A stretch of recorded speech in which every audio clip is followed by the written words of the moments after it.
What's going on, everybody? Welcome into Blazers Uprise Live, powered by BetUS here on a Monday, starting off the final week of August as we trek on into the dog days of summer, Eric.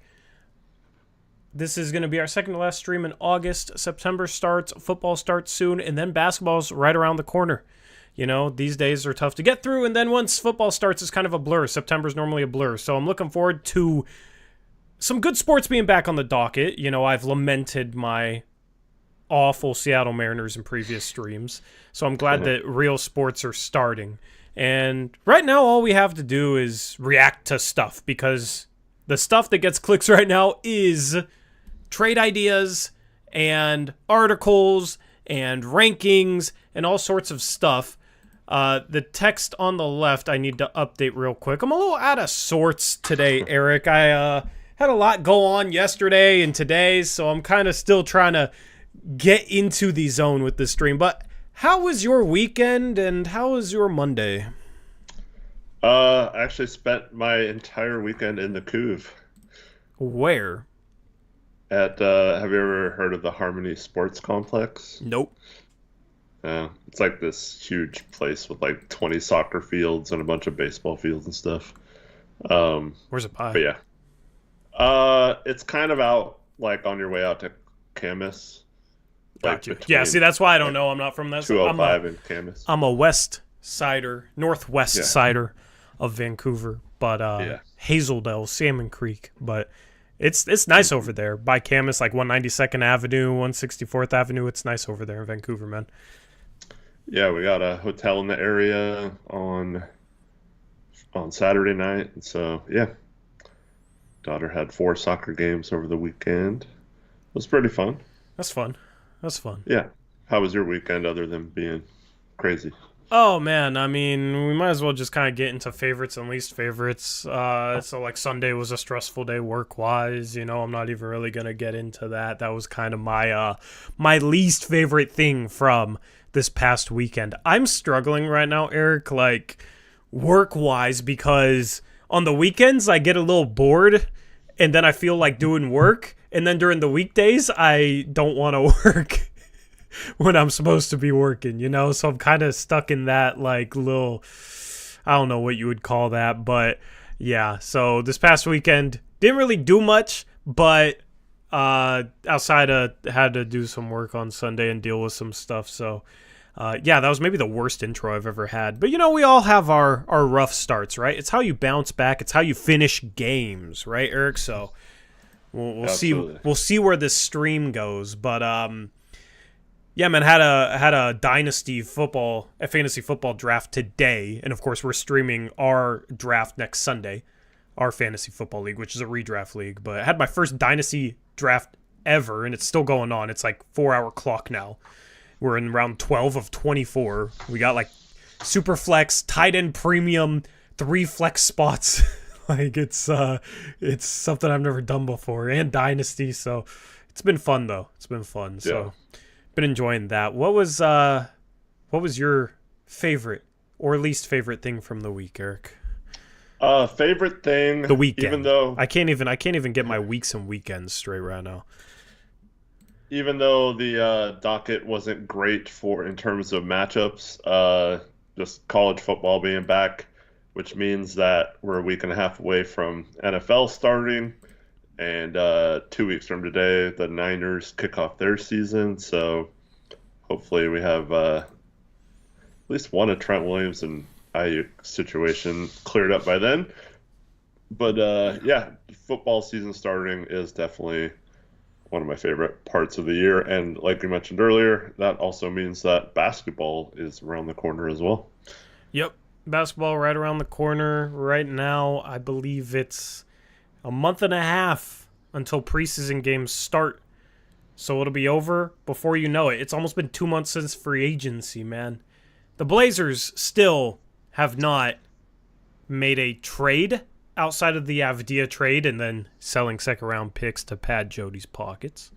But, of course, we're still going to talk about a lot of trade stuff today. As you can see on the left, we're going to talk about a Grant 3-team trade and Ayton A trade idea. Well, we'll see if there's a trade idea in the article. I haven't read it yet, but it's basically his top destination. We're also going to look at a Rip City project article, 3 questions facing the Blazers, and maybe we'll answer those questions and then agree or disagree whether those are the 3 questions facing the team. And then we'll look at the Blazers' 3-year outlook, which was ranked against other teams. And let me just say, it was not ranked well. So we'll talk about where the Blazers should be ranked in terms of their 3-year outlook and talk about which teams ranked ahead of the Blazers in that article should be behind them. That's what we got to talk about this time of year. We've been doing it more, and honestly, I think it keeps the content pretty fun, just kind of reacting to some stuff out there because right now, there's really no news across the league at all. You're not going to find much. What was the last news piece, Eric? Because, I mean, it's just dead silent in the NBA right now. There really hasn't been much since, like, DeRozan was, like, the last big free agent thing, I think, right? Yeah. There hasn't really been a ton since then. Still have some quality players available. Yeah, and, Yabusele signing with the 76ers. I don't know. I think that was the last, like, actual news. Yeah, Magic Johnson called out Anthony Edwards. I haven't even seen this. I don't even know what that's about.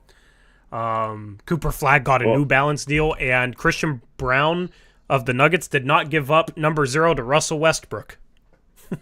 The Anthony Edwards thing is that he said that Michael Jordan was the only skilled player or didn't play against other very skilled players back in his day. And so that caused quite a commotion because, I don't know, it's a weird argument because if you're just talking about like pure athleticism or whatever, I see the point. Maybe, you know, athletes now are bigger, stronger, faster. But in terms of like fundamentals and like basketball IQ and stuff, I really don't see the argument for today's game versus some of those 80s and 90s players who were really smart players and really knew how to play the game. Yeah, I'm not going to get into an era war. I am not somebody that thinks that the players were better back in the 80s or 90s by any means. Like, I think you could put in Anthony Edwards, LeBron into that era and they would dominate, right? Like, for sure. You know, especially with the 3-point shot completely opening up the game. And I mean, if that's the argument you want to make, like, guys just did not shoot the 3 ball that well back then, that's part of the skill thing. Like, okay, maybe you can make that argument. You know, Larry Bird is looked at as one of the greatest, you know, shooters ever by a lot of people, and he's not somebody that was all too efficient from 3, and it's not like he had a tough shot diet compared to some of the greatest shooters in today's game, right? Compared to the types of shots that Dame hits, that Steph hits. You know, he shot 28 below 30% for 4 straight years after his rookie season. Larry Bird did, then got above 40%, but he's shooting 1, 2, 3 a game. So the argument's always, oh, if he shot a lot more, would he shoot the same percentage? I don't know. I view a guy like Dame hitting the threes that he hits, and I am more impressed by that than the shooting back then. But of course, the threes completely changed today's game, so it's kind of hard to compare them. So that is why I normally don't like to compare eras. You got 2 different eras, and you know, there just seems to be a generation war between old NBA players and new NBA players, and you don't have the same like generation war in other sports. Old-time NFL players and current NFL players don't go back and forth like this. Same thing with MLB. I don't think NHL players go back like this, and if they did, would we even hear it? I don't know. So it's just an NBA thing, unfortunately. Yeah, and I'm of the belief that, I mean, if you think they're just like plumbers playing back in the 80s, like, you're stupid. They'd be plumbers, like, now. Yeah. I just think like every era has, I mean, good players and had lots of good players, and I just think it's silly to say that like a whole era didn't have anyone good playing and that's why someone dominated or whatever. But yeah, it's I don't know, but it's hard to because like that was always the thing about baseball until the steroid era. Is like it was the one sport you could compare numbers, um, and that's what made it fun. And then the steroid era kind of ruined that whole thing, and now you don't even know like which stats are legit Hmm. or whatnot. But that was always the one where they always played 162 games. You knew what their records were. Growing up, like every kid my age, like knew like what the home run record in a season was and all time and all that kind of stuff. Um, but yeah, it's like I don't know. The game's different now. Um, they actually have a lot of different rules. NBA have hand checking and stuff that favors the offense a lot. Whereas back in the day, you could manhandle people a little bit. So yeah, it's I don't know. I don't really like comparing eras. I think there's good players and people have uh I think most of the time if you're an elite athlete, you would have been an elite athlete no matter what era you played in because of your work ethic and just your drive to win because like most of those guys have elite work ethics and just that will to compete and do what it takes to get better and stuff like that. So I think most good players in any sport would be good in any era. Yeah, yeah. The skill obviously has grown a ton in the past 30 years. So, um, like if Anthony Edwards said that, it'd be hard to disagree. And but saying Michael Jordan is the only skilled player from that era is kind of ridiculous. But Anthony Edwards does not hold back. That's why I kind of respect Ant, dude, because he He just just says says what's whatever. on his mind. Even if I disagree with it, it's like that dude does not hold back. That dude is not scared of the reaction to his words, right? And he'll speak his mind, and he'll make a bold statement. He's super confident, right? So some of his quotes that he gives reporters are great. And honestly, if there's a player that needs to start a podcast, I think he might be the one because he's kind of a walking soundbite. Yeah, well, his quote before the Olympics didn't age well, where he said he was the number one option on that team. Ended up not being close to the number one option, but yeah, he's still gonna say what's on his mind. So yeah, Yeah, I respect that. I that's what guess. makes sports good, man, because you need characters. You need characters. And like Draymond Green is kind of the villain of the league right now. Hmm. But I don't think that's a bad thing for the league. I think it's somebody you tune in, you never know what you're going to get from Draymond on any given night. Like it's entertaining to watch him play. He's a storyline. He creates news and creates clicks, creates interest. You don't want a bunch of guys that are very kind of mundane and always say the boring thing, the right thing. You're always going to have those guys, but it's always good to have characters in a professional sport. Yeah. And Anthony Edwards is one of those characters, man. So, it'll be interesting to see like who the next Draymond is or who the next Anthony Edwards is in terms of like guys that are just that level of bold and brash. I look at this year's draft and I don't really know if there's anyone from this year's draft that's like that at all, Eric. This past year's draft or this upcoming draft. I don't really know this upcoming draft well enough though, so Anthony Edwards, it was even before he got drafted, we're hearing quotes like, oh, football is his favorite sport and he wants to rap or something. You heard some wild stuff about Anthony Edwards before his draft. So we'll see in this upcoming draft. You got a lot of talented players, probably a lot of confident players. You're probably going to get a couple characters. And, of course, when we talk about the draft, we'll talk about these guys as characters, man, because I don't know. I kind of wish the Blazers had somebody that would just be that level of bold and brash. And we thought maybe it's Scoot, but I don't know. I don't know if it'll be Scoot.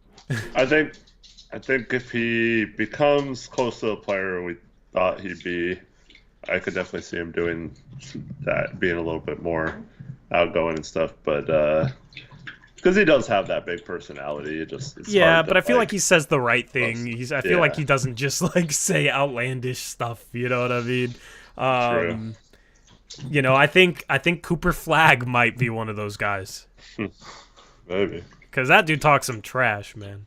Yeah. Before we get into the rest of the show, I forget who posted in our group chat, but basically it was highlights of like De'Aaron Fox just basically blowing by defenses and I forget who posted it, but they said this needs to be the blueprint for Scoot once he tightens up his handle.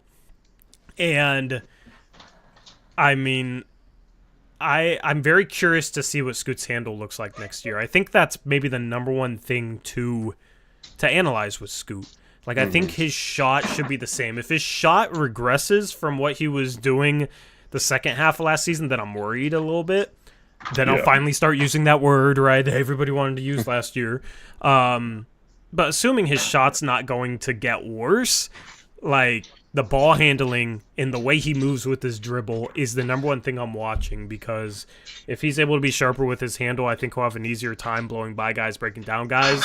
And I feel like people last year were like, man, he just doesn't look quick. Well, it's hard to look quick when you got a defender sagging on you and you don't have a handle to like change direction quickly, right? Like your dribble's not tight enough to do so, because then you're just driving at a guy that's waiting for you. You're not blowing by him. You're not going to look that quick. So that's what I'm hoping for. You know, the shot continues to improve a little bit. He can get defenders out on him, and then his handle, he can break down defenses a little easier. And I think he could look like a completely different player next year if those two things happen. And then, of course, needs to get better finishing at the rim. But we already saw him get to the line a lot, so I don't know. I have a feeling Scoot's gonna kind of change some narratives about him next year. And I've said this in the past. As the offseason goes on, though, I'm more and more confident that Scoot's gonna look much, much better in year two, because, you know, I've always said I trust his work ethic. He has the physical tools. It's just kind of putting together some of the skill things, and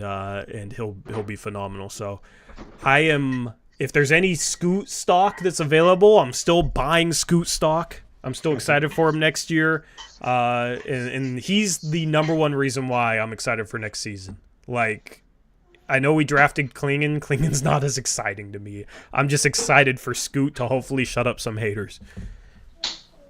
Yeah, hopefully. Klingon's exciting in a different way.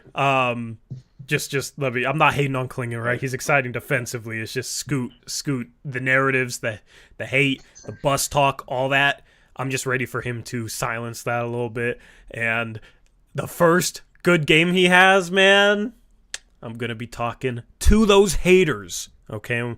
We've had a few of them in our chat, so hopefully they show up when Scoot has a big game next year. I feel like Scoot opening night is going to have a good game against Steph and the Warriors. It's just a gut feeling, man.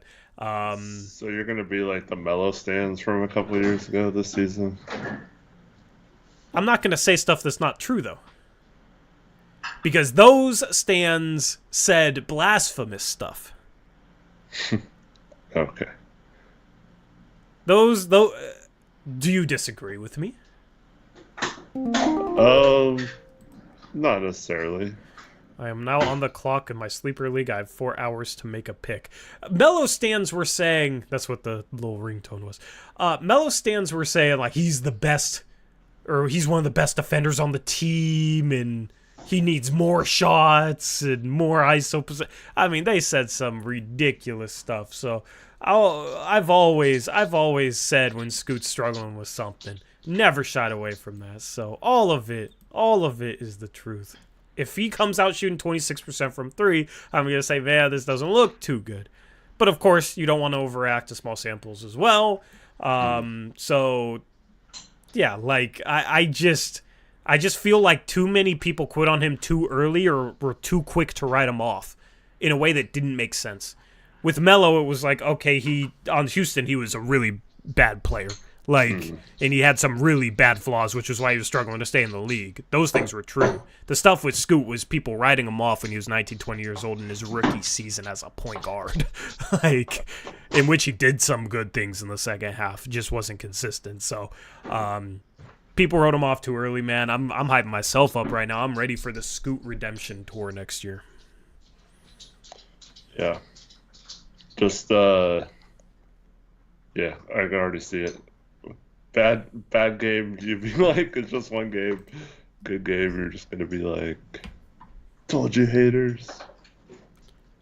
I mean, he's 20. I, He's 20. You're looking for him to put the pieces together. mm-hmm.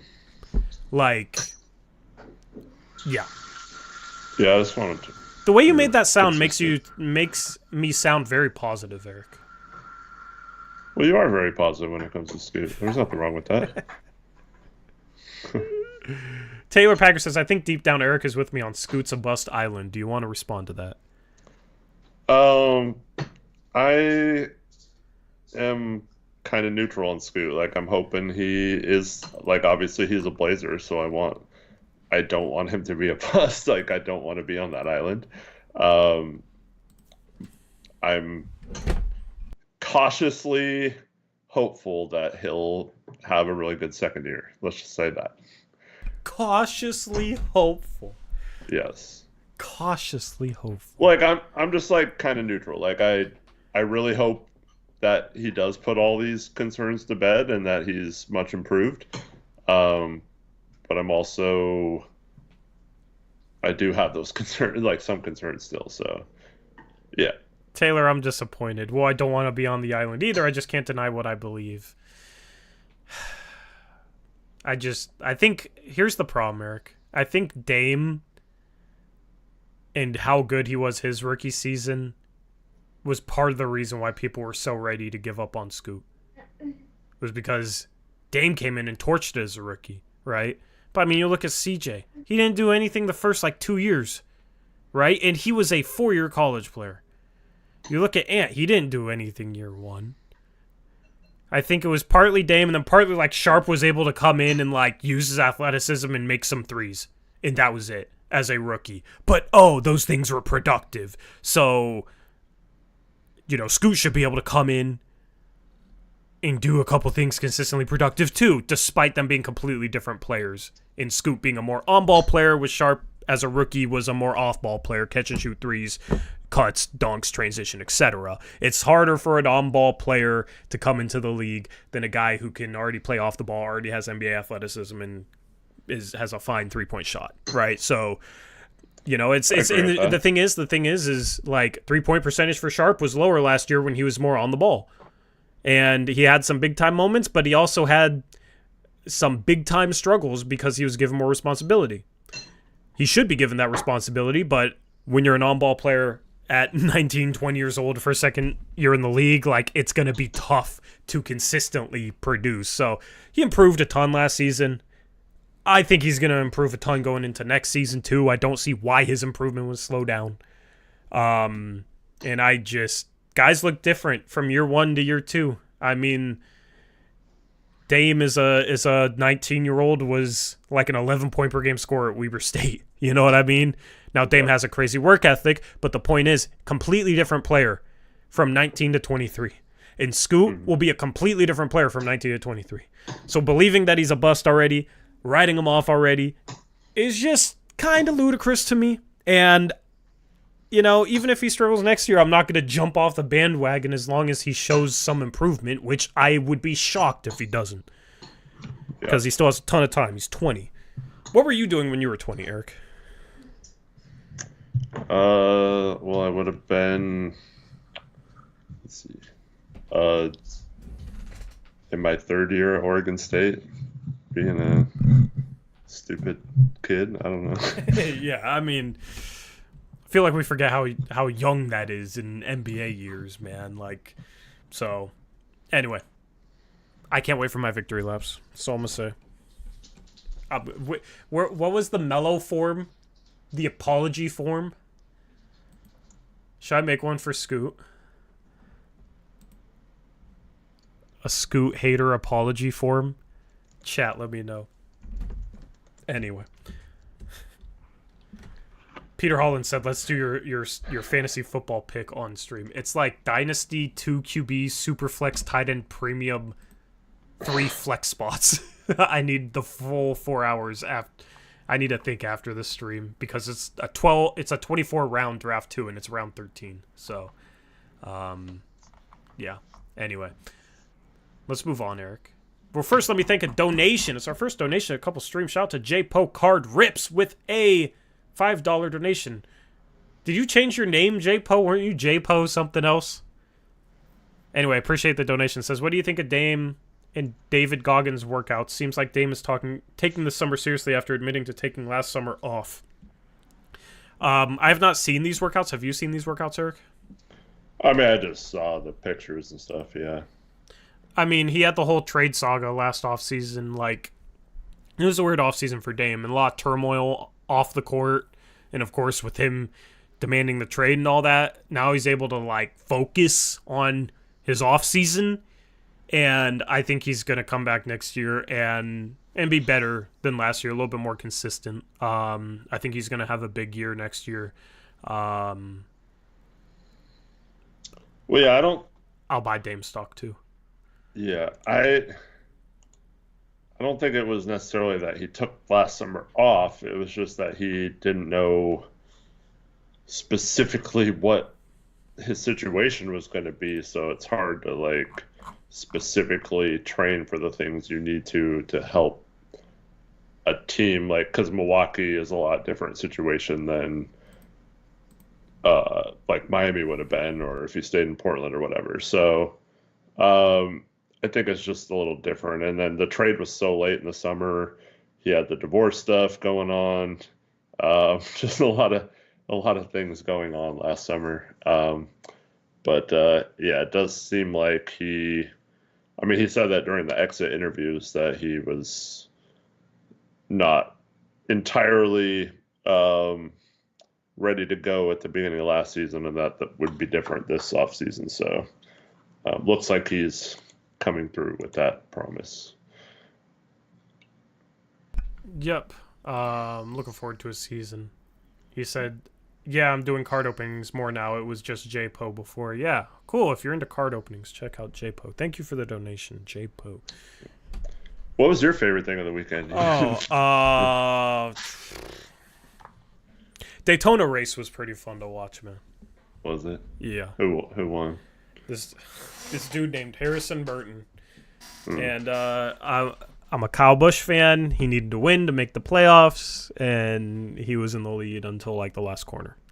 So that was kind of brutal, but Daytona's a ton of fun to watch. Like yeah. if anybody can turn on a NASCAR race without knowing NASCAR, like a casual person, right, and be entertained, it's Daytona or Talladega. So yeah, that was enjoyable for a Saturday night to be able to just sit back and watch that race. There's playoffs in NASCAR. Yes, there are, Adam. So this weekend's like last race to the playoffs. But basically in NASCAR, you have 16 playoff spots, and if you win, it's like a 26 race regular season, 10 race playoffs. If you win a race, you automatically get into the playoffs, and people hate that. And the dude that won on Saturday was like 34th in points, like one of the worst drivers, and he won. So now he's in the playoffs, and people are up in arms. It's fun. But yeah. Bouquet, exactly. It's yeah. So I'll watch anything other than like golf. I'll watch rugby if it's on and there's nothing else on. I'll watch NASCAR. I'll watch football, basketball, baseball. Like that's kind of my go-tos right there. So what's your least favorite thing? Is the work? Oh, just Sunday was stressful. Yeah. Sunday was stressful. I don't know. My whole weekend outside of that, does that count? No, Saturday was fine. Sunday was stressful, but yeah. How about you guys, chat? What was your favorite and least favorite thing of the weekend? Mariners won again? Dude, I'm not even paying attention to the Mariners anymore. But I'm glad they won. Please don't remind me that they exist if they lose. Yeah. And the Astros lost. We're only 3.5 back. Which is crazy that I'm even saying we're only 3.5 back. Oh, Rosarena hit a homer? Let's go.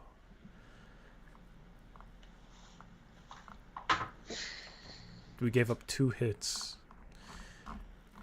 Watch us like erase this deficit, Eric. Anyway, It's gonna be tough. Astros are playing well, but they're playing the yeah. Phillies right now though, so on the road too. So My least favorite thing, my son's best friend told him that he's moving to Arizona, so he was all bummed out. So yeah, that's tough. that's tough for a 11-year-old. At least in today's day and age, they can game together though, or Yeah, that's what I was stay trying in to say. touch. 'Cause, yeah, my son turns 12 in October, and that's the age that we like have promised to give him a phone and stuff. So he'll be able to keep in touch and stuff. So Yeah. yeah, but yeah, that's always rough. Yeah, definitely. And then I'm also still going through some issues that I talked about before on a stream with the coaching of my daughter's soccer Oh, team. you got yelled at again? No, like we didn't get yelled at, but it's Another getting like email. worse, and like the girls are all like looking over to the parents, wondering what to do, and the coach isn't helping them learn. So it's been bad. You should become the interim coach and get the head coach fired. I don't think that's happening.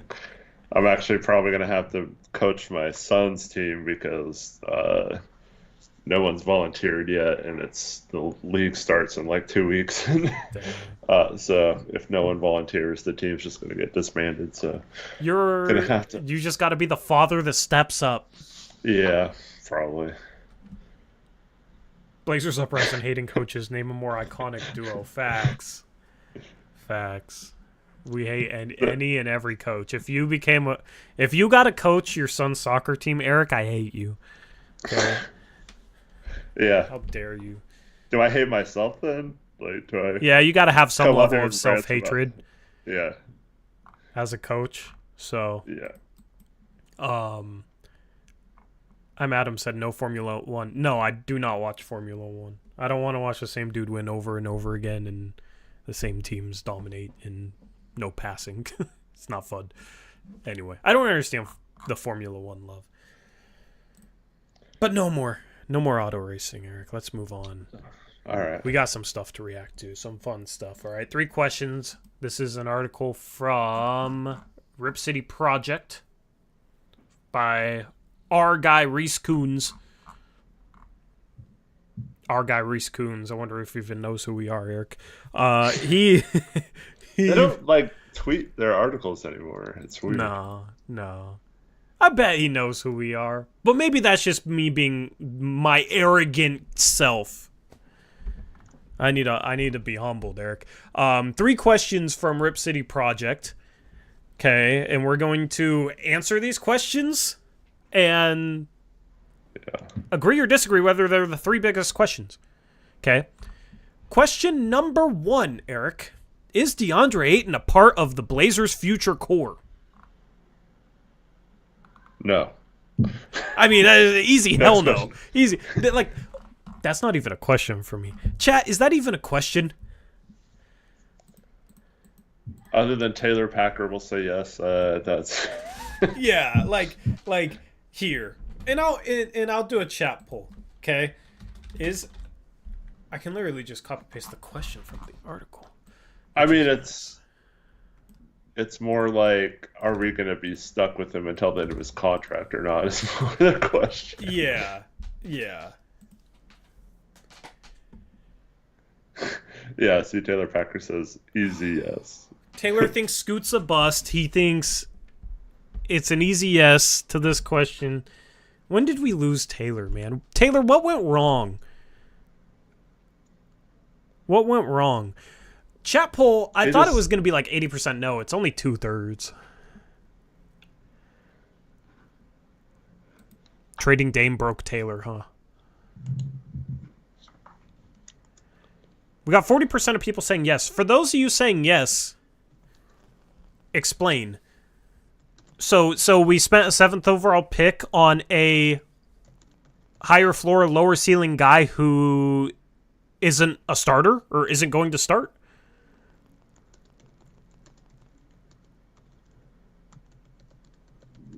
Like, that's my question. Because I just feel like if you think DeAndre Ayton is a part of the Blazers' future core, then you must also think that Klingon probably wasn't a good pick. Because I just don't see how you draft somebody at 7 without like, oh yeah, our future core is that guy starting. And they certainly can't play together.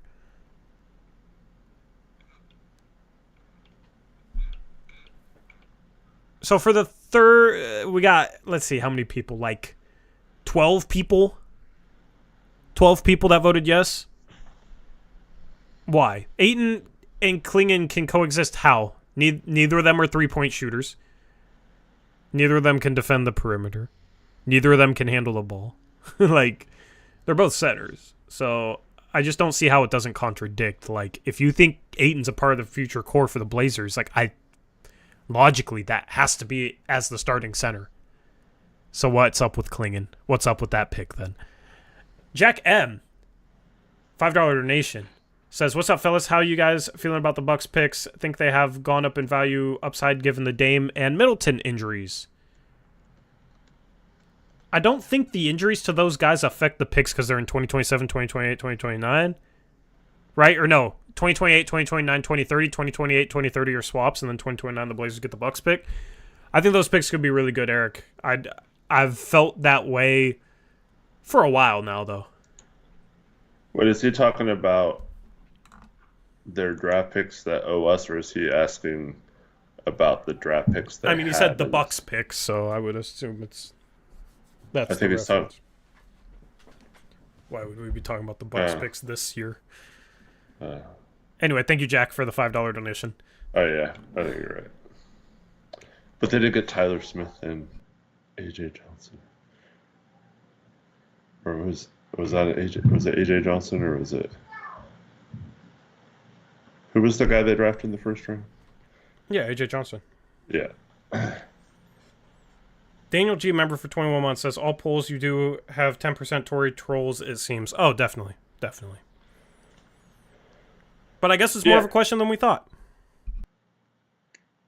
Yeah, obviously Dame and Giannis by 2029 will be, or not Giannis, I guess, but Dame and Middleton for sure will be way past like star players or whatever. They're already probably on the downswing. So, yeah, I guess it just matters if they somehow reset around Giannis, if Giannis is even still there.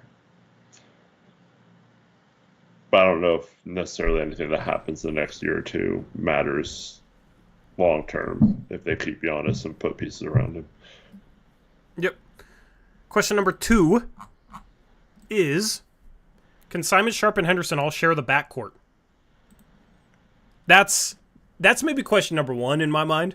I don't know if these are ranked in order, but yeah, can they share the backcourt? This is going to be an interesting poll, Eric.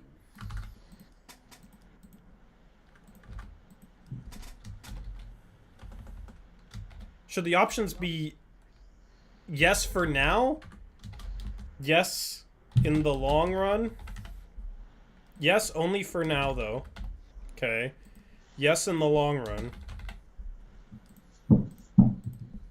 no in the long run, and get rid of Ant immediately? Not at all. Okay.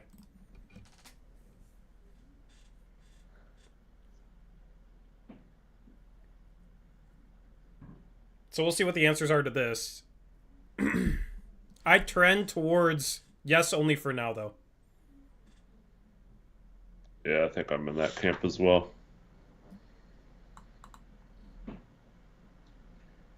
I thought you were maybe going to go yes in the long run.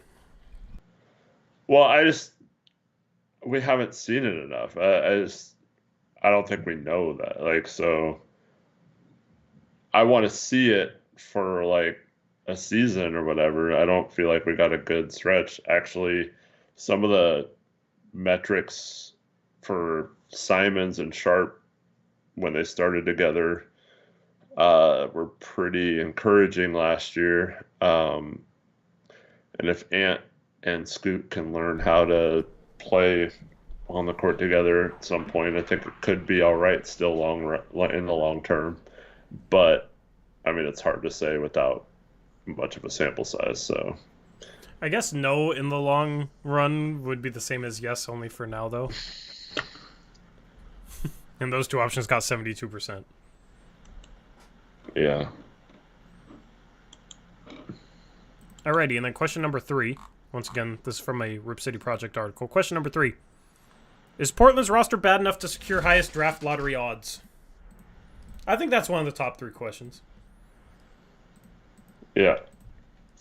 Is there any question you'd put in over any of these? I'd put what happens with Jeremy and Over Ayton. over Ayton, yeah. Yeah.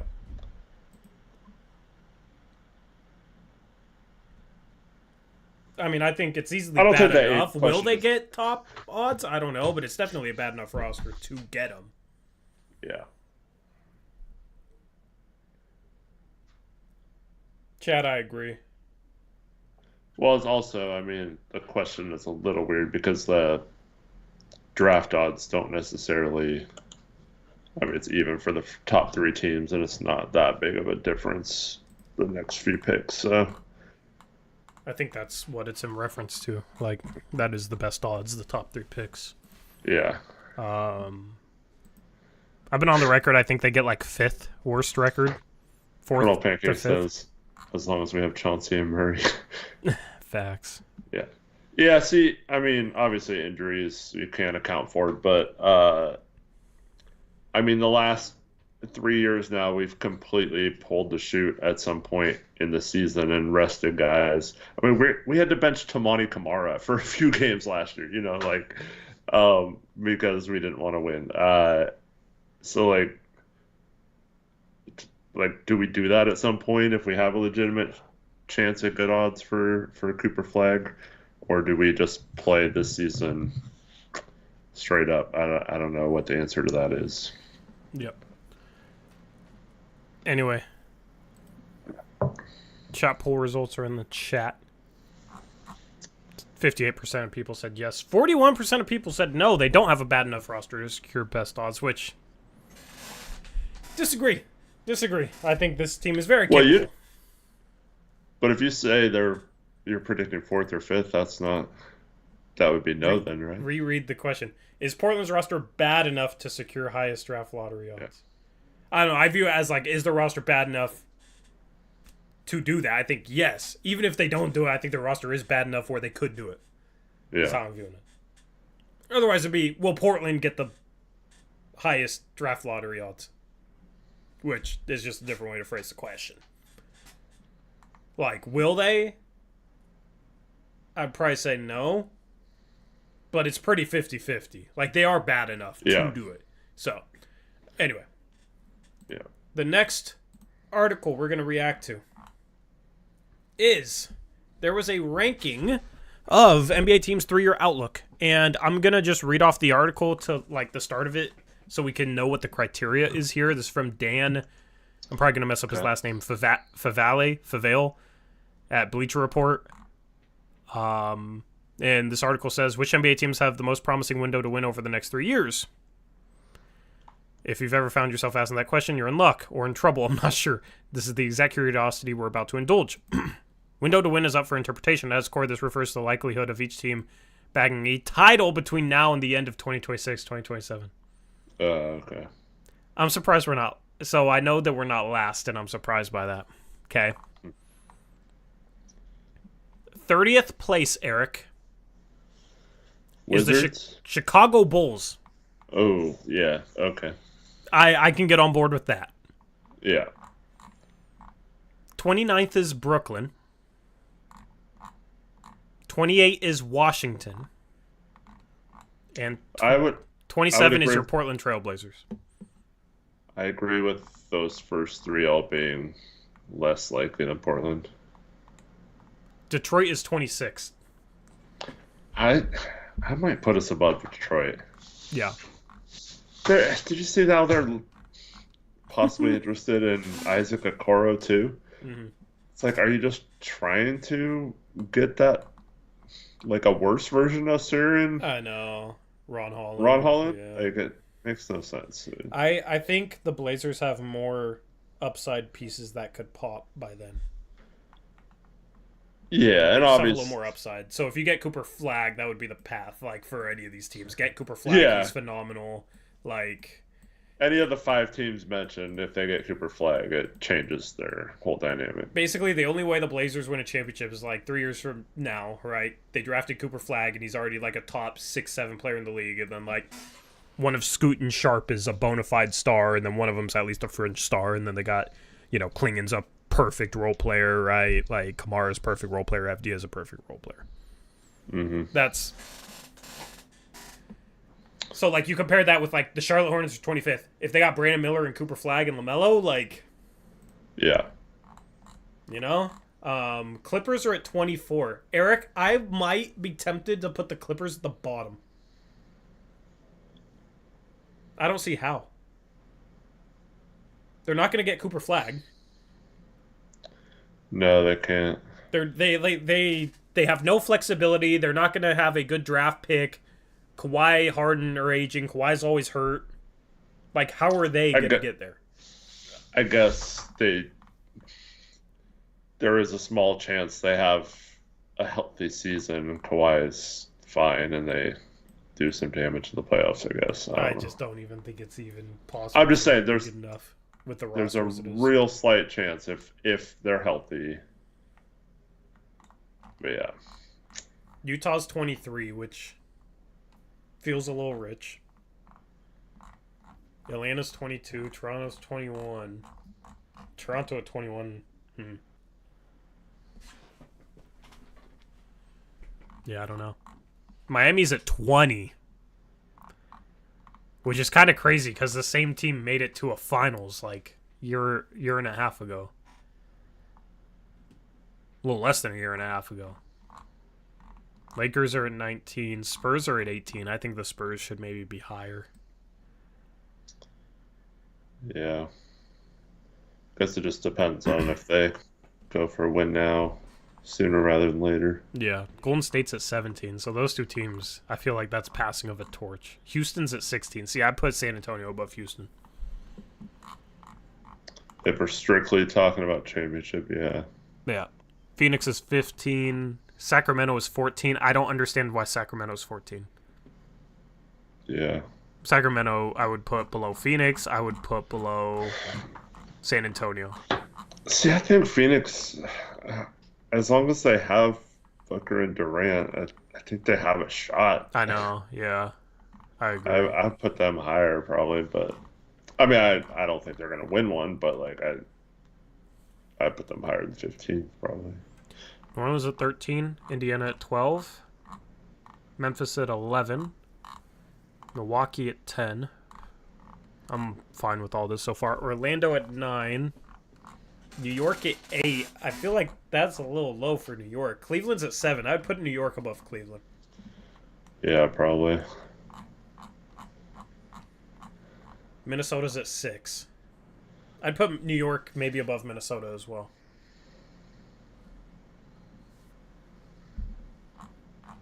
Dallas is at 5. It's Elizabeth Allen. It's only 3 years from now until 2027. Philadelphia's at 4. I don't understand how Philadelphia is like above New York. Yeah. I guess because they got PG. They've done this before. They've never made it out of the second round. Denver's at 3, which I get. Boston's at 2, which means that OKC is at 1. Yeah, it's hard to argue with that. I'd still put Boston at 1. I'd put OKC 2, I guess. Anyway, Blazers 27th. You guys agree with that ranking? I agree with it. Basically, Portland's in a tier with a bunch of other teams where their only hope is they get Cooper Flag and he's, like, generational. Possible. That's, like, the only path, though. Yeah, well, I mean, if Scoot has a big second year and, like, you are thinking he might, I mean... How are they going to get to championship in 3 years, though? I don't know. They just have to make a couple of smart Denny Avdia type trades again. I don't know. Yeah, I I'm on board the Scoot train, but I don't think he's gonna. I'm not that confident in. Oh yeah, he'll be able to lead this team to a championship in 3 years. I know we're talking like long shots versus other long shots. Mm-hmm. I just think getting Cooper Flag increases the Blazers' chance to actually be contenders in 3 years like tenfold. Yeah. So, alrighty, next thing we're gonna react to. There is a 3-team trade. I have not seen this trade. This is gonna be a live reaction. Eric has not seen this trade. The title. We're using this word again, Eric. Blazers land massive haul and proposed 3-team trade of Jeremy Grant. And this is on the Portland Trail Blazers Sports Illustrated. This is by Matt Levine. 8 hours ago. So it's fresh off the press. Okay. I think it's going to involve the Lakers. The 3-team deal is between the Lakers, Blazers, and Orlando Magic. So D'Angelo's going to Orlando, probably. That is my best guess. In the deal, Grant would head to the Lakers. Okay. No surprise. Orlando would receive guard Anthony Simons. Oh, wow. We're trading Ant and Grant. Okay. We're starting Tamani at the 3. I kind of like it if we got back enough, but I don't think we're going to get back enough. You did say this is another massive haul? Yeah. Okay. For Orlando? No, for the Blazers. I know. The Trail Blazers receive Cole Anthony, Anthony Black, D'Angelo Russell, Rui Hachimura, and 3 first-round picks. What picks? I don't know. I don't know. Let's assume the picks are 1 unprotected LA first, 1 lightly protected LA first, or Orlando first, and then 1 Orlando first. I don't think that's a haul, but I've seen worse.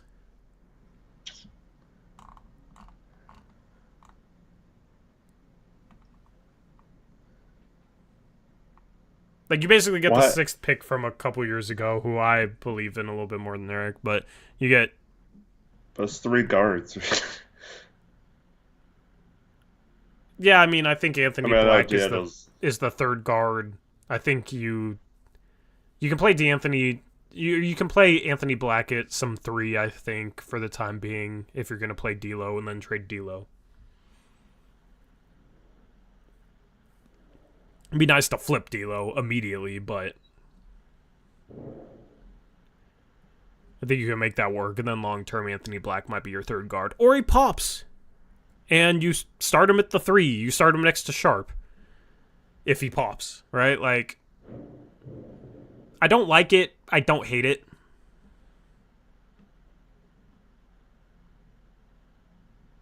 It's kind of eh. But if we traded both of them, that's like the most I could realistically hope for at the same time. Like a 1st and Anthony Black for Simons, and then 2 firsts and Rui Hachimura for Jeremy Grant. Yeah, like any of those players coming back. I understand you had to fill salary, but I'd much rather have like an extra 1st than get those guys.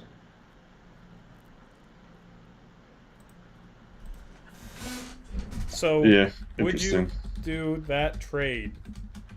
Yes, on the fence for those of you who don't want to decide, and no are your options. It's a strong no for me. Strong no from you? Yeah. You just said you don't think the 3 guards could work long term. You would take 3 firsts and Rui and Anthony Black? I think Anthony Black is a way worse fit than Anthony Simons. You just hate Anthony Black. Okay.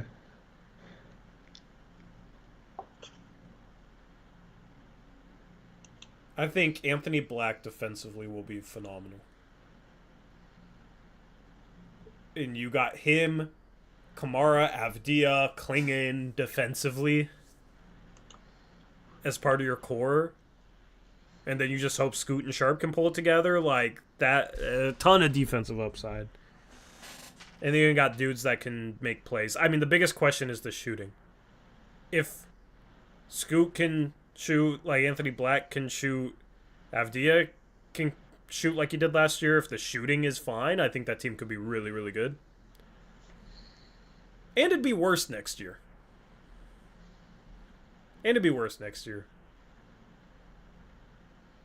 I'm on the fence leaning yes.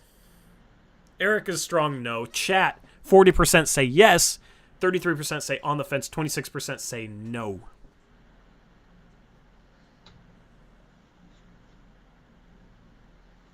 Interesting.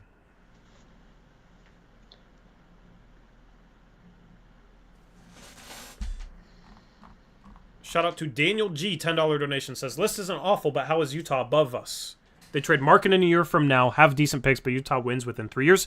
LOL, no, literally no way. I think the argument you could have there is they have a bunch of picks, so they could maybe trade for like a star or two, and like if they get a really good player in next year's draft, that's how they could win in the next 3 years.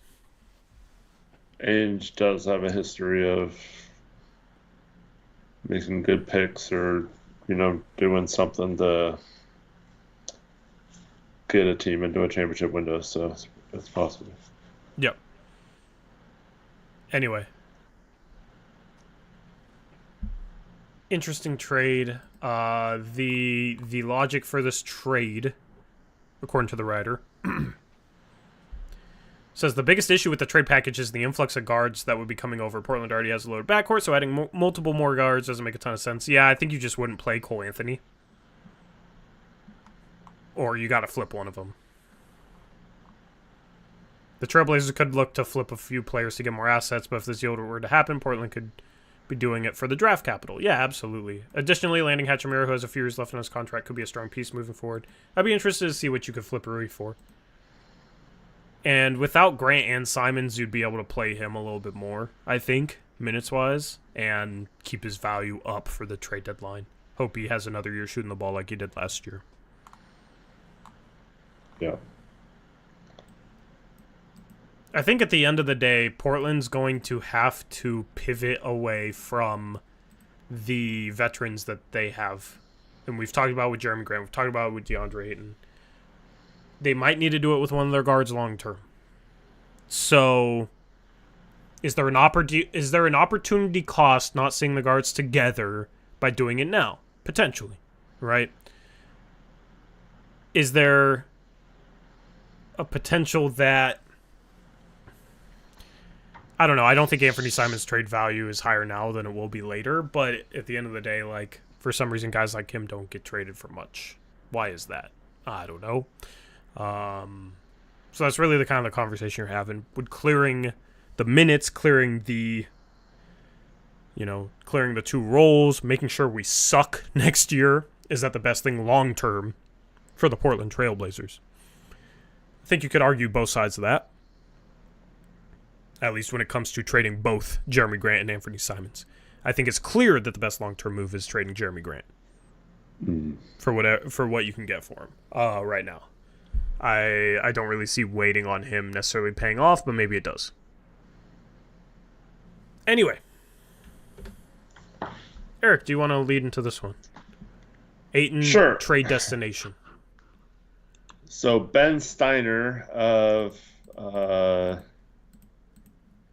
Sports Illustrated had an article in which he says that he believes the Hawks should go for DeAndre Ayton. And one of the reasons being that he believes that pairing DeAndre Ayton with Trae Young, who is one of the better lob pass point guards maybe ever, would unlock another level for Ayton, and he could maybe be that number one type pick that he was. Unlock new parts of his offensive game. How would playing with Trae Young unlock new parts of his offensive game? I mean, like I said, that's only the lob thing, but Yeah. yeah. Listen. I hate the logic. I hate the logic. Here's why. You like are. the logic. Atlanta isn't listening, I hope. I know. You're not going to unlock him to the point where it's like, oh yeah, this is why he was the number one pick by like force feeding him. You never draft a guy at number one that needs to be force fed in order to look like a number one pick. You draft a guy at number one with the hope that you can put the ball in his hands and he's going to make teams pay for going against them, right? Having Trae Young connect with him on another lob a game, like an extra lob a game, maybe an extra 2 lobs a game, it's not going to turn him into some stud star center. It's just not. I mean, how many of those lobs is he going to like catch and then shoot a turnaround fadeaway on? Number one. Like, not even jump to dunk the lob, just catch the ball and turn, fade away, hook shot, whatever. Number 2, it's just like, we're still talking about him getting force fed. You're not unlocking anything with him by like putting him next to Trae Young so Trae Young can feed him. You're still talking about him as a secondary piece, as a play finisher, not as a play creator. So I just don't agree with the logic. What do you think, Eric? I mean, Trey is someone that can get to the rim, penetrates, can shoot the three. I do think him and Ayton would be a decent pairing, but yeah, I don't think there's like another level to Ayton's game that's going to get unlocked. Yeah, I agree. I think they'd be a fine pairing for sure, but yeah, you're not unlocking another level of him. There's no other level to be unlocked. I do, because Atlanta doesn't control their picks for the next 3 years, so it might be a sneaky team that makes a trade like that like just because they have no reason to be bad. Capella looked a little slower last year than he had in previous years, so you could use his big expiring and just throw in another contract. I'm sure you wouldn't have to give up much in terms of draft capital to get Ayton in that situation. So I don't necessarily mind it from the Hawks' point of view. Certainly better than some of their center options right now, but yeah, I don't know. There's just like, we got to get off.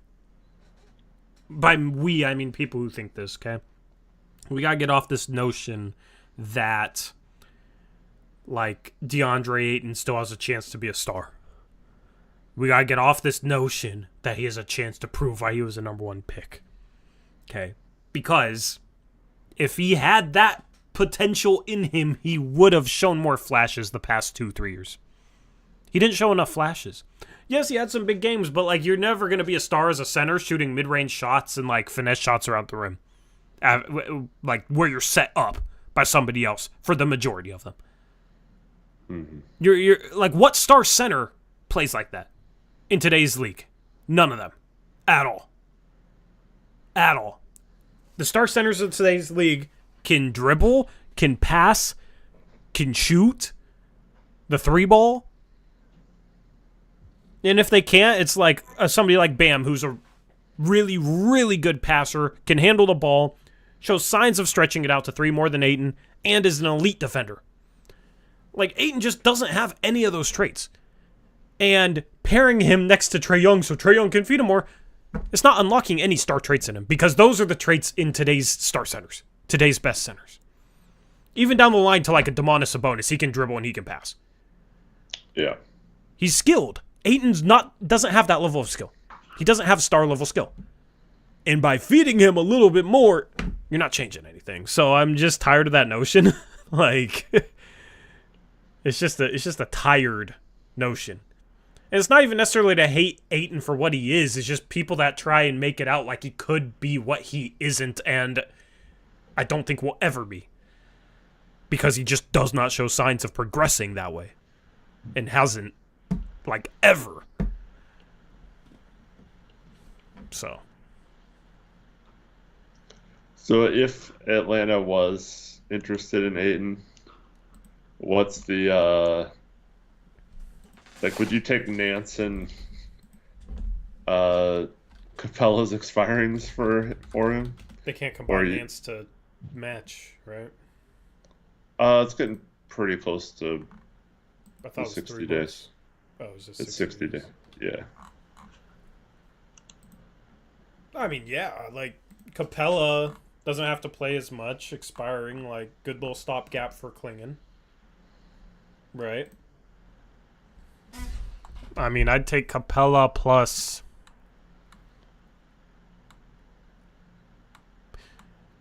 I don't know. There's really no other players that they'd probably want to trade in this deal. So yeah, you're looking at Capella and Nance. Yeah.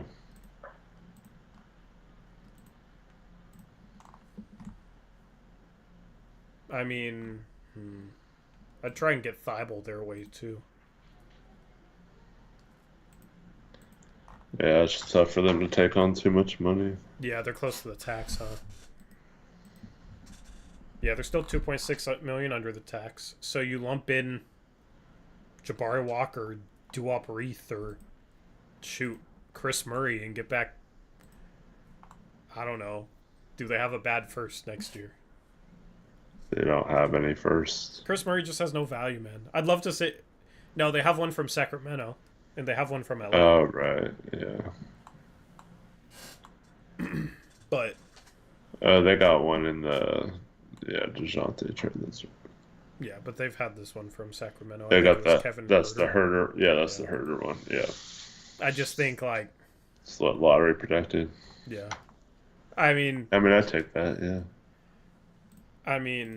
they won't throw in Chris Murray into this trade because it'll just make them look bad, value wise. They'll toss in like Banton, probably. Like realistically, Ayton, Banton for Capella, Nance, and like maybe you get back a second, maybe a couple seconds. Yeah. Let's just say it's 2 seconds. Banton and Ayton for Capella and Nance. No, 2 seconds Capella and Nance for Banton and Ayton. Okay, so we get the 2 seconds. Chat, would you do that trade? Yes or no? Would you do that trade, Eric? Yeah, I'll probably do it. Yeah, I'd probably do it too. You get 2 expirings. I just don't know too much. I mean, in a perfect world, Ayton would have a little more value than that, but Not on that contract, I don't think. it's just hard for most teams to match his salary. His in contract, today's CBA. here's the thing. His contract isn't as bad the later he gets in it, but he becomes more of a rental.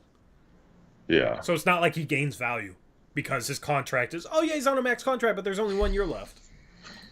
So that's the problem. And he's going to think he should be paid more than any team's going to be willing to give him on his next contract.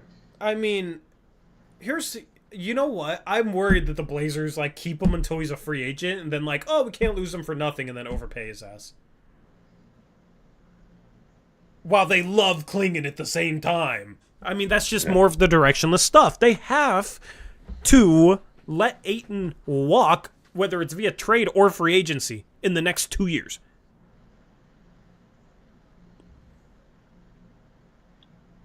And Bouquet says Capella and Nance are seconds really that valuable. Is Ayton really that valuable? If you could go get more from another team, you'd do it in a heartbeat. But you're staring at either keep him long term and keep Klingon as a backup and probably overpay Ayton when has major flaws to his game, or let him walk in free agency for nothing, or most likely trade him for second round picks. And if you trade him now, at least you can get expirings and have the money come off the books next offseason and have additional flexibility next offseason. Yeah. Which one of the 3 is the best solution, chat? Let me know in chat. Which one of those 3 is the best solution to you? Resign Ayton in 2 years. Probably overpay him. Let him walk in 2 years for nothing. Or trade him right now, get back expirings, and maybe a couple of seconds.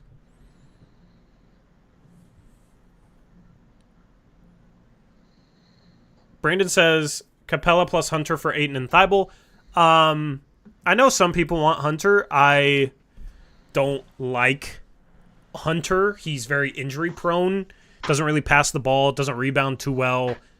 Defensively, like, was supposed to be a lockdown guy. Just isn't. Just is not that. And honestly, I'd rather just go forward with Kamara and Avdia as the starting forwards.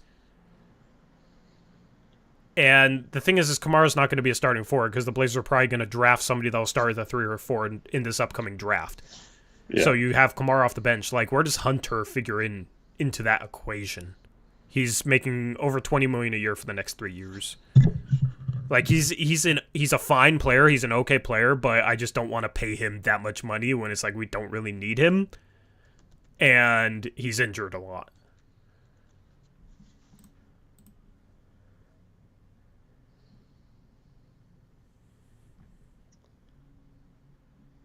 Devin says trade him next offseason. Okay, so why next offseason instead of this offseason, Devin?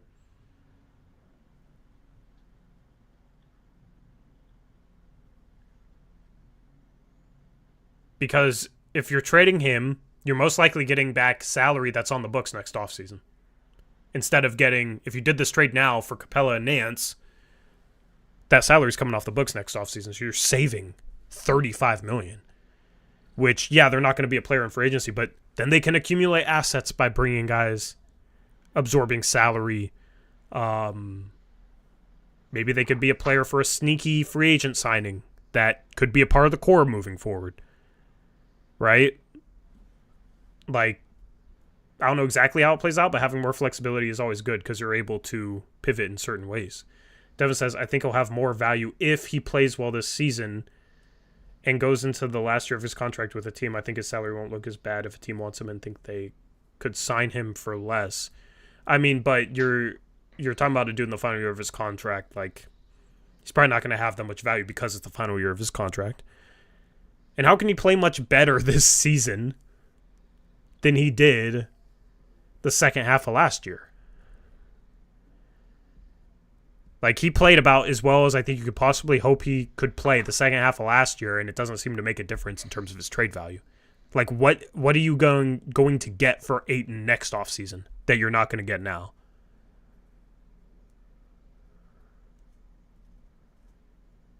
And I also, Eric, I don't like going into a rebuilding season when you're supposed to be developing young talent focused on, we got to play this dude in a way where he can increase his trade value. Yeah. I feel like in a way that can take away from focusing on, like, putting players in positions where they can, sink or swim and then ultimately grow and develop. I'd rather focus on that instead of focusing on putting Ayton in a position where he can get 22 points per game so that we can hopefully trade him for a first-round pick from likely a team that first-round pick is going to be in the 20s versus getting 2 seconds. Like, it just seems like a lot of investment for really nothing at all. Weston says because we need to keep Klingen's minutes down this season. Well, that's why you have Capella. And Nance. Scenario got Capella. You still have Reese. You have Robert Williams still. Like, you have some options for doing that. You don't have to burn Klingen out. Devin. Klingen ain't ready to play starter minutes, and Robert Will III is as sturdy as twigs. We get Capella and Nance back, who can both play center. Yeah. And we have Robbo, and we have Duaparith. You also risk Ayton's numbers not being as good as they were the last couple months of the season, and then him becoming untradeable with that contract.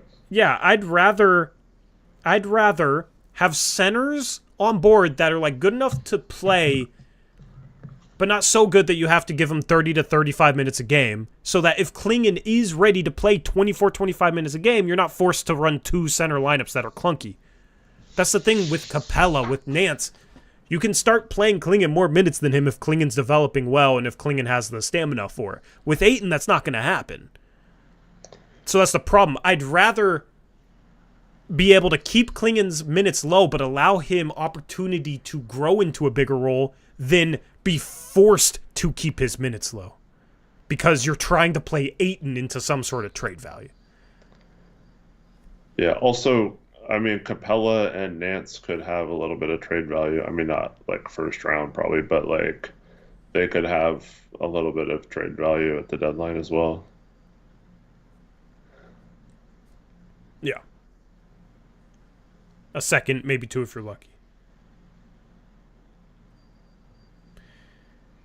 And so like Taylor Packer's thing was just to let him walk at the end of this 2 more years. Um, Here's the deal though, like Portland, this has happened for multiple years now where they've been fighting the tax and had to make moves and roster decisions all just to barely stay under the tax line. They've had to give up more value in trades than they are getting back just to get under the tax some years. They've had to be in a situation where they couldn't sign free agents when they had injuries on a team that's competing because they were up against the tax line. For their situation, I think waiting 2 years makes it so we're going to have another offseason next year where we're up against the tax again, depending on what other roster moves are. And so. And all that just to let him walk 2 years from now? Yeah, so like. Why wouldn't we get ahead of the curve on that?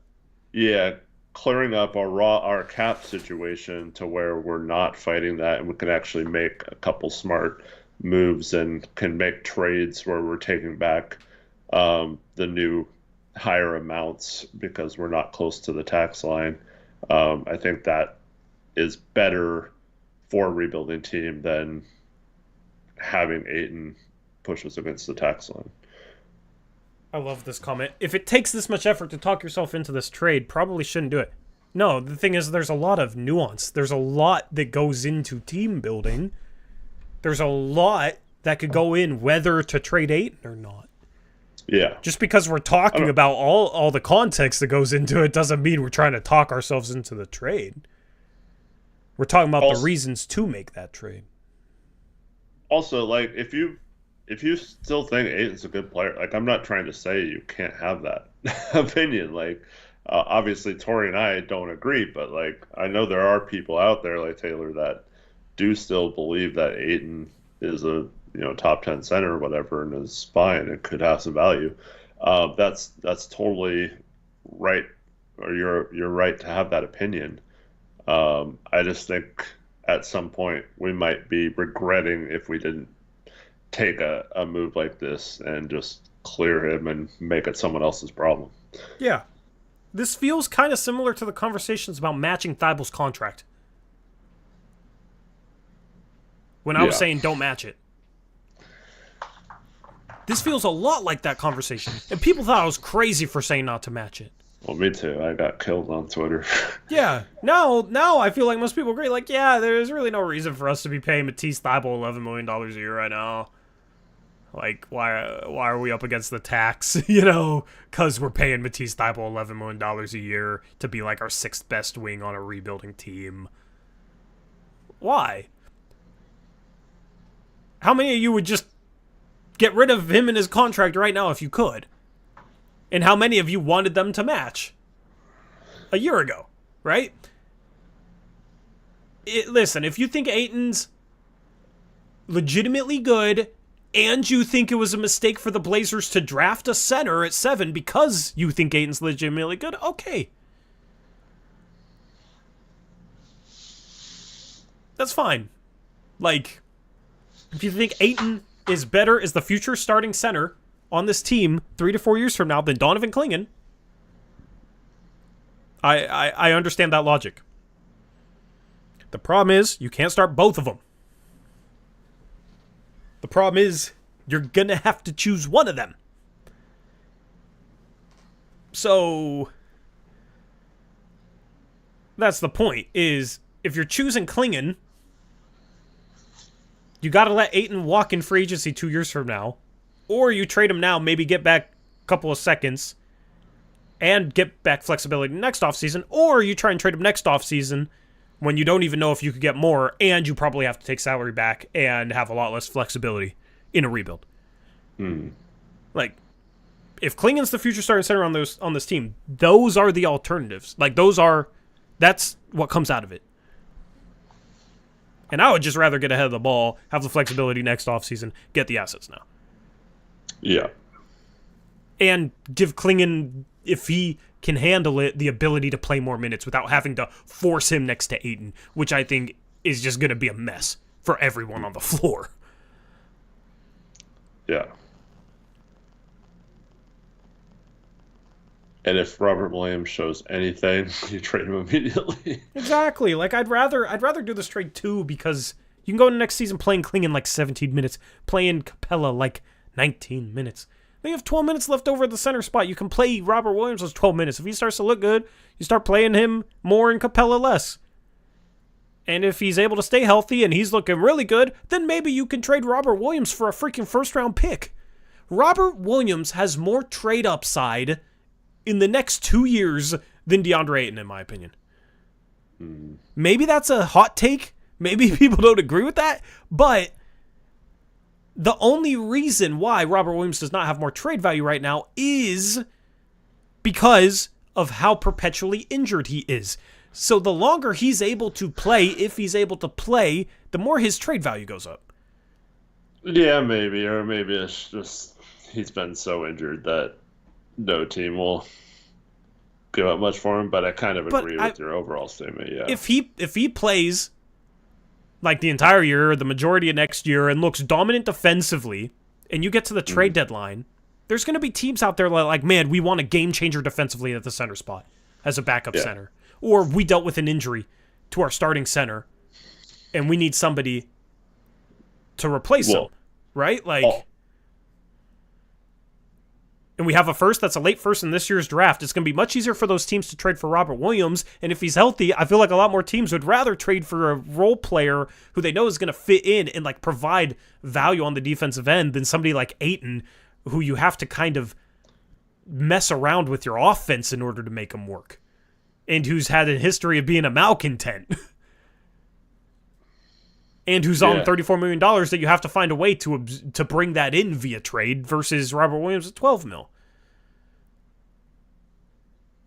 Yeah, that was going to be my point. It's Robert Williams' contract is much easier to trade, and teams look for those kind of contracts nowadays versus $34 million albatrosses. You know, like those are tough to do anything with, and there's not a lot of teams that even if they wanted Ayton, can match his salary or have the right pieces to give up for him, because most of the teams that are good, their bigger salaries are players that they're not wanting to trade for Ayton. So like it takes a unique situation where you either have multiple players that can add up to that, like say the Lakers, or this situation with Atlanta, or you have to find a team that's like trading a star player, like maybe New Orleans needs a center really bad and gives up Ingram to another team or something, and we work something out there. But like, it takes a unique circumstance, I think. Yeah, the thing is, Ingram's a free agent next offseason. Yeah. So that would happen this offseason, not next offseason. And it hasn't happened yet. So if anything, they're going to agree to extension, or Ingram's just going to leave. So I just, that scenario isn't really plausible to me. Matt Cardell says, you would be more convincing without 5 ifs in one sentence. Here's the thing. We're talking about what happens over the next 2 years. How is there any other way to talk about what happens in the next 2 years other than if this happens, then this happens? Or if... I don't know what's going to happen the next 2 years. I wish I could predict with 100% certainty and not say the word if about the next 2 years, Matt. But I'm not going to sit here and pretend like I know exactly what's going to happen over the next 2 years. The people that act like they know exactly what's going to happen over the next year or 2 years are the same people that were saying DeAndre Ayton's going to be a star this year and going to prove everyone wrong and prove why he's the first overall pick and he's going to be phenomenal. And then the first half of the year he was bad. Like, right? So that's silly to do that. It's all a bunch of ifs. It's all a bunch of you have to be able to foresee the future, but also recognize that the future is not set in stone, my guy. So yes, it is a bunch of ifs. But you're talking about multiple paths, okay? So which path do you want to take? Because there are pros and cons to each one of them.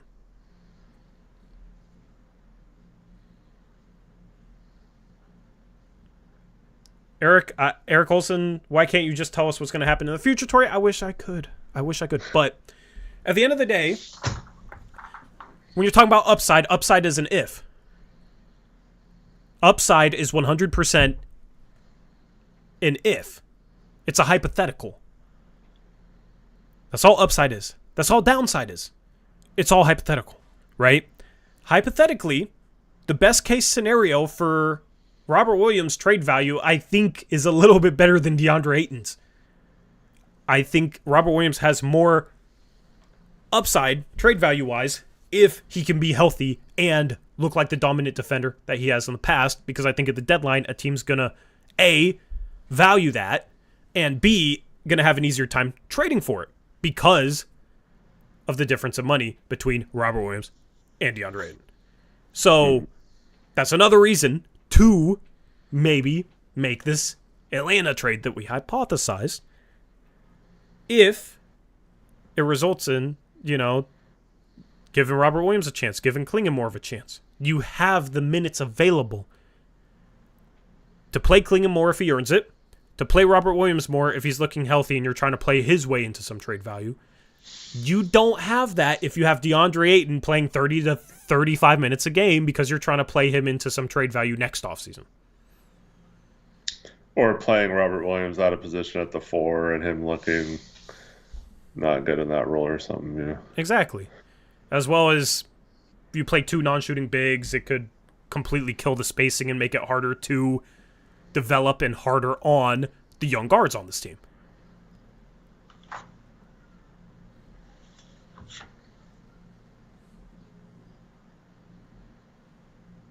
Matt says, I have more faith in Ayton playing well than Robert Williams the third being healthy.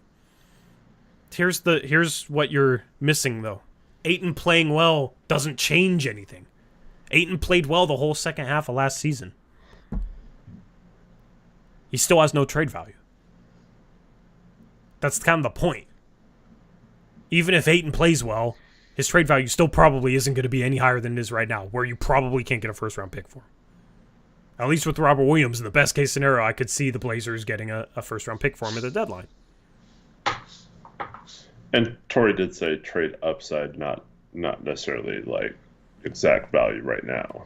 Yeah. The best-case scenario is you can maybe fetch a first for Ayton. But that could be true right now, too. It's not true for Robert Williams. Yeah, I don't think there's much...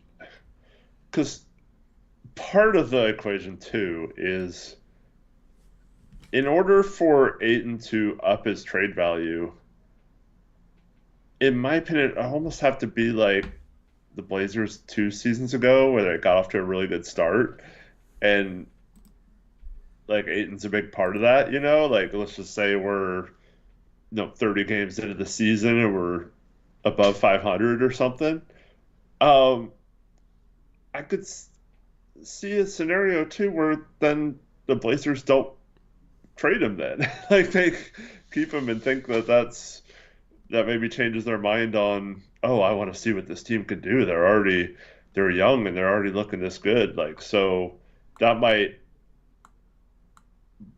make it go completely the other way where the Blazers don't even look at moving him like they didn't last trade deadline too. Yeah, I mean, that's not even really on the forefront of mind like they're thinking on it. This conversation is essentially like, what should they be thinking about?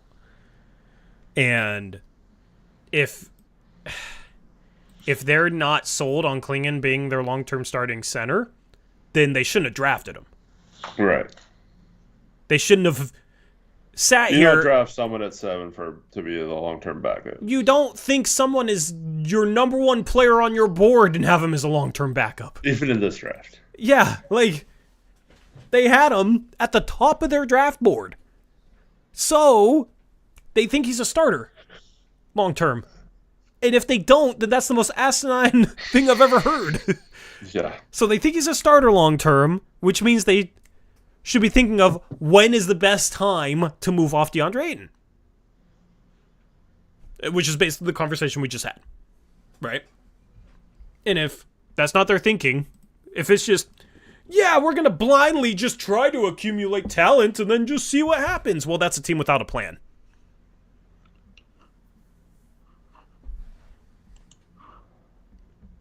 Bro, what is this comment? The team was gelling the second half of the season. What on earth are you talking about, bro? What do you mean gelling? Gelling their way to a tie for third best lottery odds? Matt, what on earth are you talking about, my guy? Anyway. Eric, do you think the team was gelling? Gelling in the tank, yeah.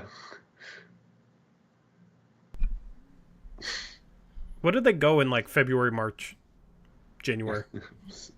Terrible.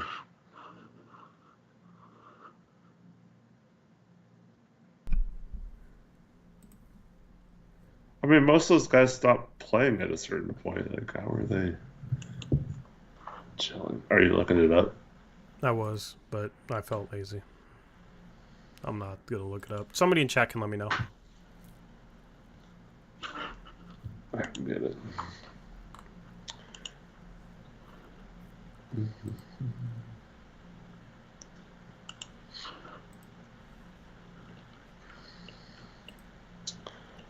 So what do you want to know? March and April? Yeah, in February. All right, so heading into February, they were 15 and 33. 15 and 33. And They ended February 15 and 42. Oh yeah, they didn't win a game in February. So yeah, they went 6 and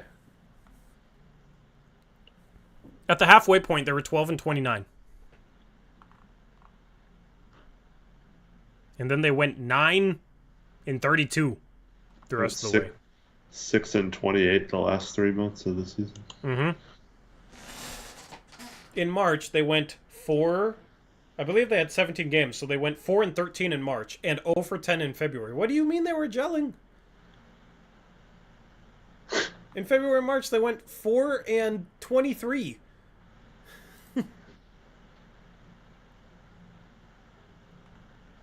Brandon, I don't think so at all. They got Turner, they got Siakam. That's their front court. Yeah. I think they realized they dodged a bullet there. Plus, I mean, how are they matching salary and? Yeah.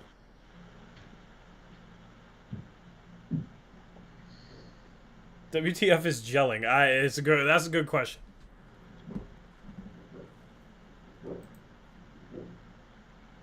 It's like the 4-game winning streak, right? That was due to injuries at the end. Bro, you said they were gelling. Now you're saying they were injured. Yeah, they weren't gelling if they were all injured. So what are you saying? They were either gelling or they weren't. You said they were gelling, and they were 4 and 23 in February and March. You said they were gelling the second half of the season. Wait, what did Cronin say at the trade deadline? Something about they liked how they responded after losing by 60 or something. Only to do it again later that season. Yeah. So, I mean, they sucked. Why is this even this shouldn't even be a debate. They sucked. In January, they started January at 9 and 22, and they finished at 15 and 33. So if you think them going 5 and 11 in a month is gelling,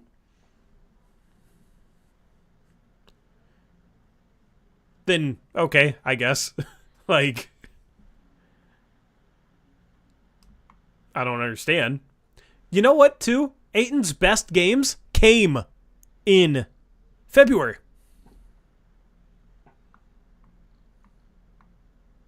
And they had Simons. And they had Grant.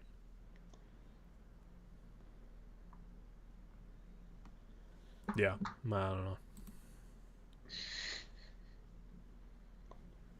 They did suck. Okay, well, see, Matt, you're starting to figure it out. Yes, they did suck. They were not gelling. Correct. Yes, they did suck. But Scoot and Ayton were building chemistry. Okay. And, like, Scoot can build chemistry with probably any center. Scoot had chemistry with Duop Reith. I especially like those times Scoot drove like right down the paint, beat his guy up the dribble, and Ayton was standing right there, like in his way. Yeah, those were good moments. Gelling equals improving. I just Scoot didn't play a ton the second half of the season. I mean, Scoot himself got better. That doesn't mean that they were gelling. Scoot played better. Yeah.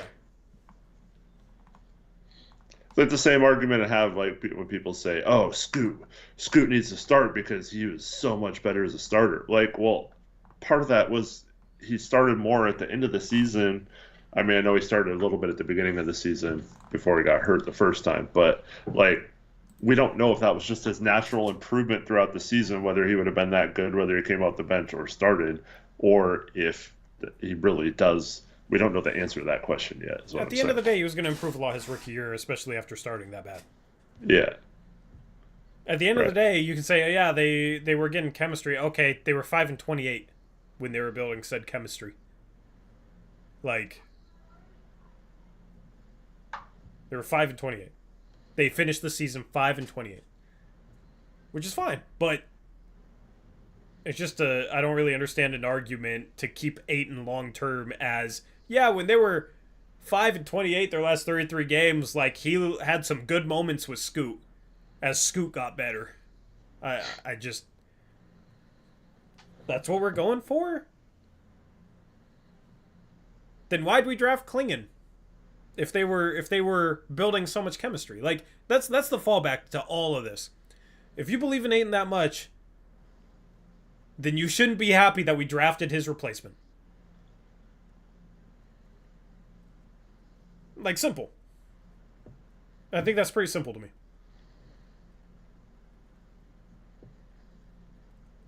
And you know what people say, Eric? Oh, you can have 2 good centers on a team.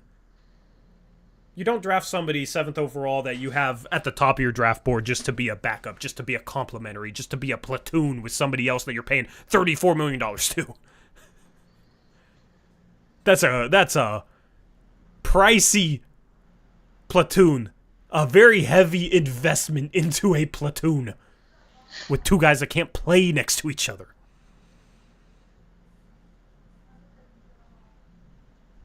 Like, at most, those guys should be playing 24 minutes a game apiece. Spending a 7th overall pick for a guy that you have at the top of your board just to play him 24 minutes apiece while you're paying another dude $34 million to play him 24 minutes apiece just sounds like a ridiculous thing. Mm-hmm. Matt says it was a subpar draft class. Yeah, in terms of like star power, but not. You're still going to get starters. And if you have this dude at the top of your board, you're viewing him as a long-term starter. No GM was going into this draft thinking, like, yeah, there's going to be no starters at all from this draft class. So the guy I have at number 2, he'd be better as a backup. The guy I have at number 1, he'd be better as a backup for his career. No GM was thinking that. And I guarantee you the Blazers weren't thinking that when they drafted Klingon. Like, yeah, we drafted our long-term backup center at 7. And we love him.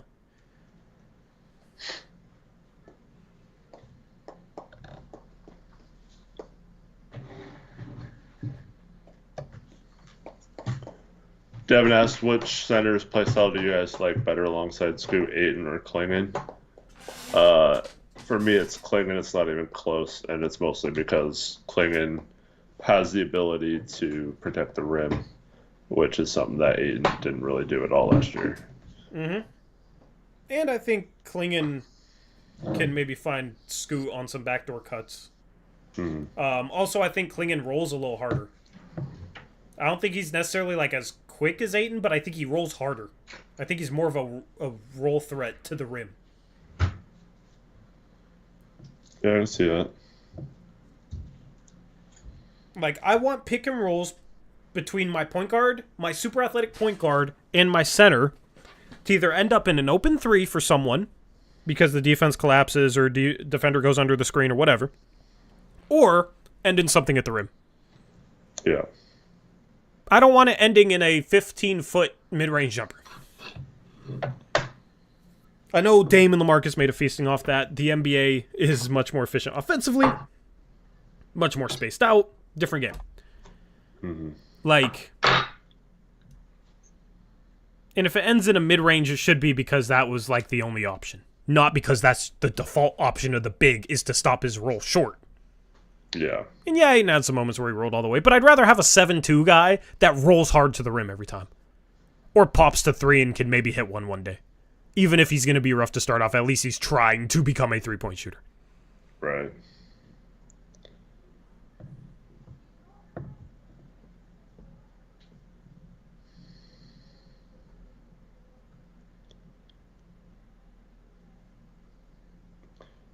Devin says, I really don't think Clingan can play more than 23-ish minutes a game this season. Well, how can he play 23 minutes a game this season unless he plays a lot next to Ayton, which doesn't work? Because if he plays 23 minutes a game at center spot, Ayton's playing 25 minutes in those games, or they're playing next to each other for who knows how many minutes. Mm-hmm. So that's just the problem. Like, if you have Ayton and you're playing him, you're forced to play those two guys together, or you're forced to play Ayton like 32 minutes and Clingan 60 minutes, and that's it at the center spot. Ayton at the 4? No way. No way. He's not going to look good at the 4. A mid-range shooting center that doesn't defend the perimeter as well and doesn't handle the ball and doesn't shoot threes at the 4 doesn't make sense.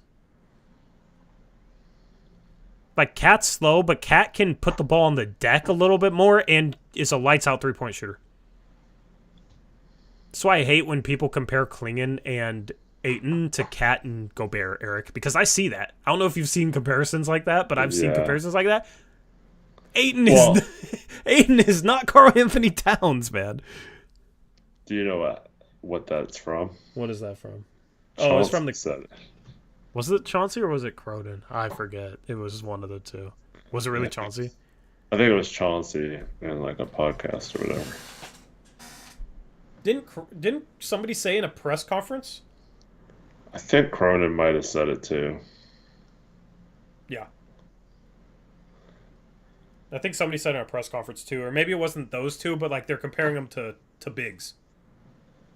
Yeah. Anyway, this is the fun stuff we get to talk about this year. The fun Chelsea said it stuff. at a press conference, yes, yeah. Yeah. I was going to say, I know it was at a press conference. Did you see Chauncey's comments on Gobert, though? I know we talked about it a little bit. Yeah. That's kind of alarming coming from an NBA head coach. I think he sounds like a freaking podcast casual, Eric. Well, it's also weird when you draft someone based on being a Gobert type center, and then you're talking about how it doesn't work. I don't know, man. That's weird. This better be a lame duck year for him, and if it's not, we're in trouble. Yeah, I agree. It's a good thing if we have a lame duck head coach right now. Yeah. This is just the fun stuff. We got this Ayton versus Clingan debate. We got like, what the hell we're going to do with Rob Will? 3-guard lineup. Right? Ownership situation, a mess. At least we got a new TV deal that'll make it easier to take it all in. That's a W. We got to win, finally. Okay? Yeah. We got the Scoot arc. We'll see where that goes. And then we got, hopefully, a lame duck head coach right now. And we got a generational draft class coming up with a generational prospect. And a Western Conference that is completely stacked. And we suck, but we also kind of have some pieces that are not so bad.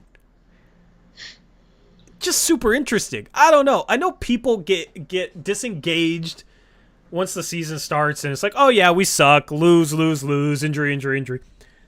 I'm still just fascinated because you can always find storylines with this organization that are worth tuning into. And that's kind of been the basis of the shows the past couple of years, is there's always a storyline to pay attention to. There's always a player or two to pay attention to. There's always a coaching decision to pay attention to. There's always who isn't playing enough minutes, who's playing too many minutes to pay attention to. There's always something to pay attention to. And that's why, even though we're going to suck again this year, it's going to be fun to cover. It's going to be fun to talk about on a game in, game out basis. This stream felt like the closest thing to a post-game show conversation like the past 30 minutes, Eric.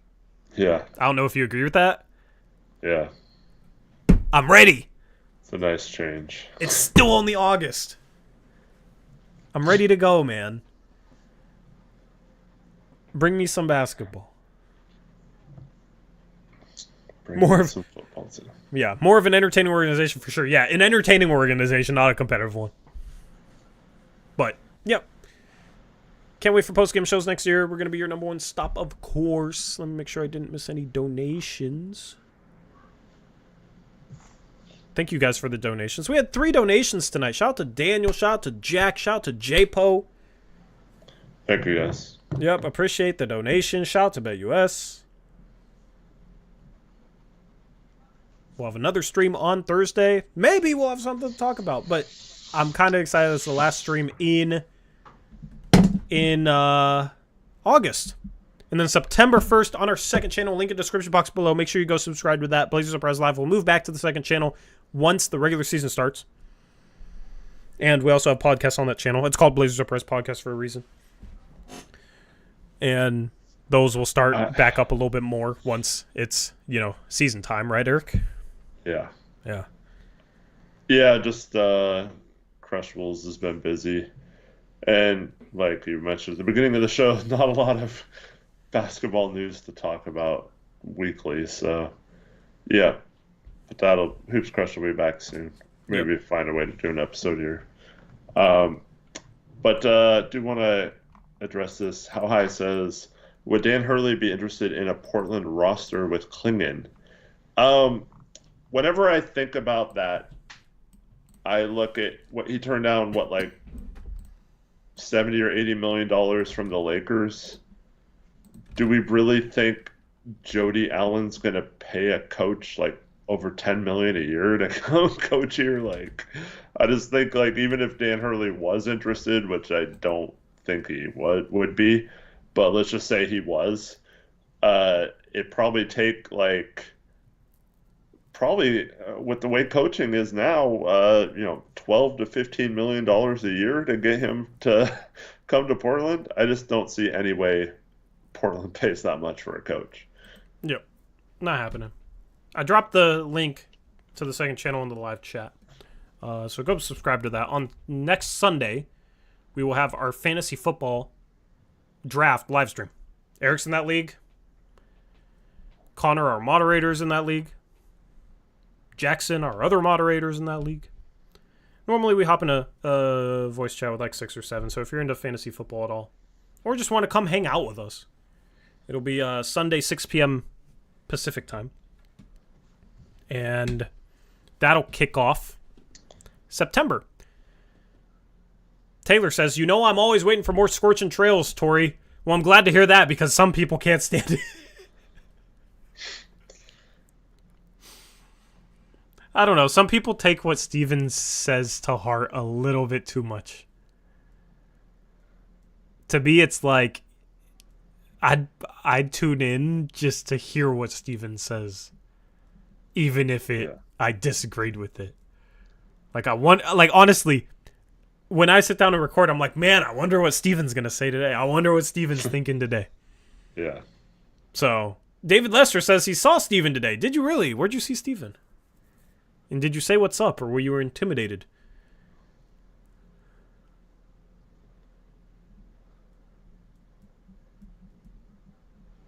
Bargain Box says, I always need stuff to listen to at work. We love that. We love that. What are you guys listening to before we end the stream? What are you guys like watching us on or listening to us on? TV, tablet, at home? Are you in your bed? Are you in your car? Are you in your shower? Hopefully you're not in your shower. It's a little weird. But it's okay. At work, you played kickball with him. At my work, you played kickball with them.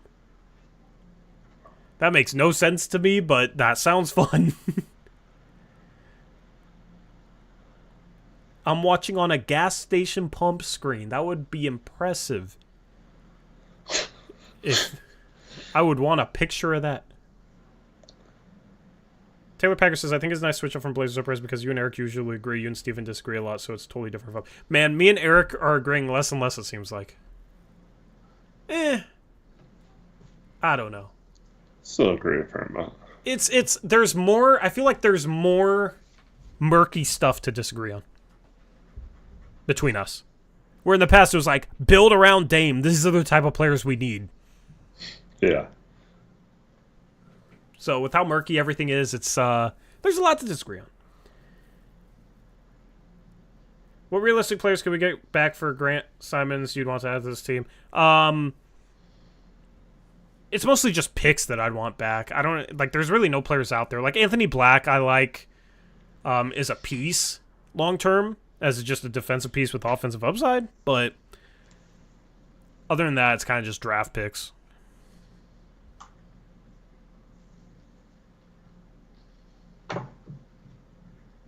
You guys always had prospect-related disagreements. Now that's just the whole focus of the team. Yeah, now our whole team is prospects. So... yeah, they are. Yeah, we're gonna... I plan on doing, like, audio a lot more this year. If you guys want to listen to podcast, like, platforms. So with Hog Media right now, we're building out some audio stuff, so... But, of course, still hope you tune in for the stream, tune in to the lives. That's where the real Blazers Uprise cult is. Anyway. Yeah. Stream again on Thursday. Fantasy football draft on Sunday. Anything else, Rick? Thanks everyone for watching. Appreciate you all. Hope you have a good rest of your night. And I hope to see you on Thursday. Yep. Appreciate you guys tuning in with us. Follow us on Twitter. Links in the description box below. Go subscribe to NBA Uprise. Link in the description box below. You can buy some Blazers Uprise merch. Link in the description box below. And you can also join our Discord in the description box below. Check out that description. Shout out to the description. Shout out to you guys. Have a good rest of your night. And until next time, as always, peace out. Go Blazers!